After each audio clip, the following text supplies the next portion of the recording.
আজকে এই ঈদগার মুসল্লি ভাই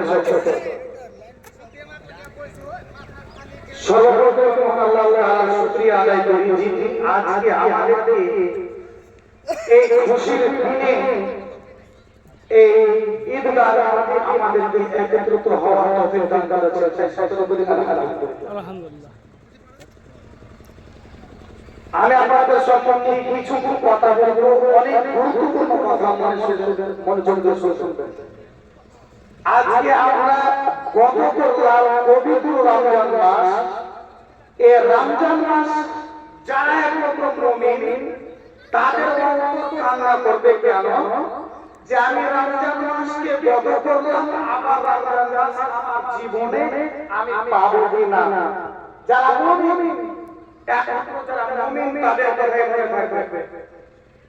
আর যারা মুমিন নয়, যারা রোজা রাখে না, সিয়াম পালন করে না, তাদের জন্য মুসলিম সংকট হইল আমাকে ব্যবহার দিন যে তারা হাত থেকে চলে যাবে। কিন্তু এই পবিত্র রমজান মাস আমরা পার করলাম, আজকে ঈদগার মাঠে এসেছি। রাসূল সাল্লাল্লাহু আলাইহি সাল্লাম বলেছেন, মান সামা রমাদান ঈমানান ওয়া ইহতিসাবান গুফিরা লাহু মা তাকাদ্দামা মিন যামবিহি। যারা পবিত্র রমজান মাসে রোজা রাখলো তাদের একটাই মনে খুশি থাকা দরকার, একটাই উদ্দেশ্য থাকা দরকার, আমি আল্লাহ তাআলাকে খুশি করার জন্য রোজা রাখলাম।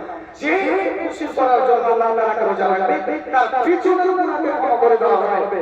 তো এই হাদিসের মধ্য দিয়ে বোঝা গেল যে যারা রোজা রাখে তাদের জন্য খুশির সংবাদ, কিন্তু আমরা পবিত্র রমজান মাসে রমজান পেলাম যাদের জন্য প্রধান করেছে এই পবিত্র রমজান মাস পাওয়ার পর আজকে রোজা রাখেনি, সিয়াম পালন করেননি, আপনাকে আজকে খুশির দিন আপনার জন্য নয়।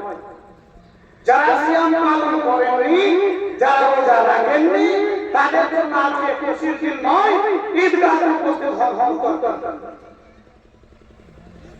রাসূল সাল্লাল্লাহু আলাইহি ওয়াসাল্লাম বলেছেন, মান কামা লাইলাতুল কদর, যারা লাইলাতুল কদরে কিয়াম করলো, তারাবি পড়লো, সালাত তারাবি নামাজ পড়লো, তাদের জন্য খুশির সংবাদ। আজকে আমরা পবিত্র রমজান মাসে যারা কিয়াম পালন করলো, রাসূল সাল্লাল্লাহু আলাইহি ওয়াসাল্লাম বলেছেন, গুফিরা লাহু মা তাকাদ্দামা মিন যামবিহি, তারা কিয়াম করার বদলে তাকে কি করা হবে, তার পিছনের গুনাহকে ক্ষমা করা হবে। এই কথাগুলো দিয়ে বোঝা গেল যে রাসূল সাল্লাল্লাহু আলাইহি ওয়াসাল্লাম বলেছেন, যারা সিয়াম পালন করে, যারা পাঁচ ওয়াক্ত সালাত পড়ে, তাদের গুনাহ ক্ষমা করা হবে, কিন্তু যারা রোজা রাখেন না তাদের কিন্তু হাদিসের মধ্যে উল্লেখ আছে।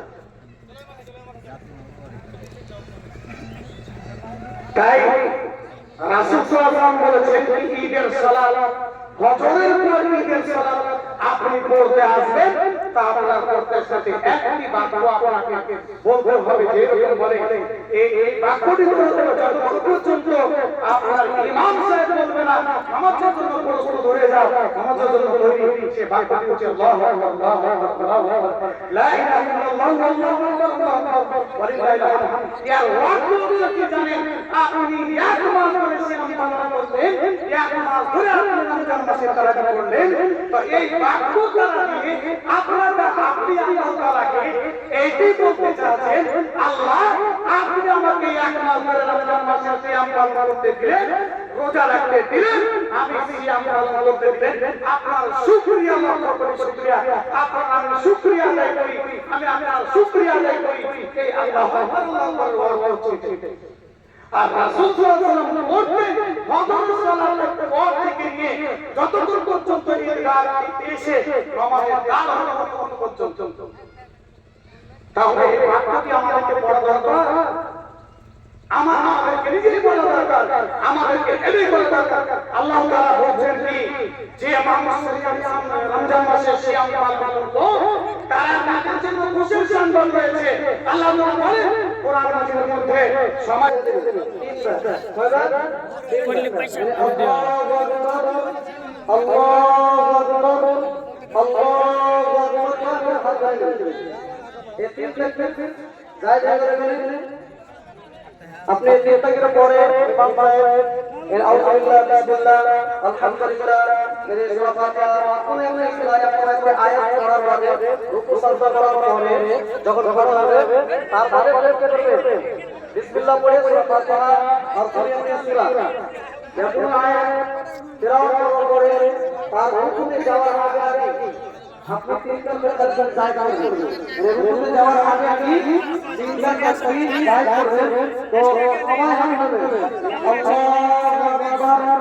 আল্লাহু আকবার আল্লাহু আকবার যখন চৌথবার আল্লাহু আকবার হাত ধরে না এই চৌথবার যখন আল্লাহু আকবার করা যাবে তখন হাত ধরে মানে আল্লাহু আকবার তরফে চলে গেলেন এই হলো আমাদের তরিকা আর এই নামাজ আমাদের নামাজ আর নিয়ত করবেন